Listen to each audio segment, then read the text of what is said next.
আসসালামু আলাইকুম। শুনতে পাচ্ছেন আপনি?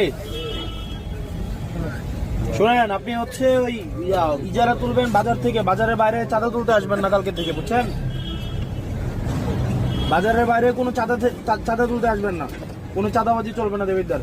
আপনি শুধুমাত্র বাজারের ইজারা নিচ্ছেন, বাজারটা হচ্ছে শুধুমাত্র কাঁচা বাজার। শুধু কাঁচা বাজারে এদিকে যদি আসেন, মানুষ যদি ধরে আপনাদের পিটায় পুলিশের হাতে তুলে দেয়, আমাদের কিছু করার নাই, কারণ চাঁদাবাজদের সবাই ধরে পিটাবে, বুঝছেন? হ্যাঁ, হ্যালো, আমি আপনারে কইতেছি। রুচি ঝালমুড়ি ওয়াসাবি ঝাঁঝে পাগল হয়ে যাবি। কোনো টাকা আপনি বাজারের শুধুমাত্র ইজারা নিচ্ছেন, আপনি ফুটপাত, আপনি কারে কারে কইতো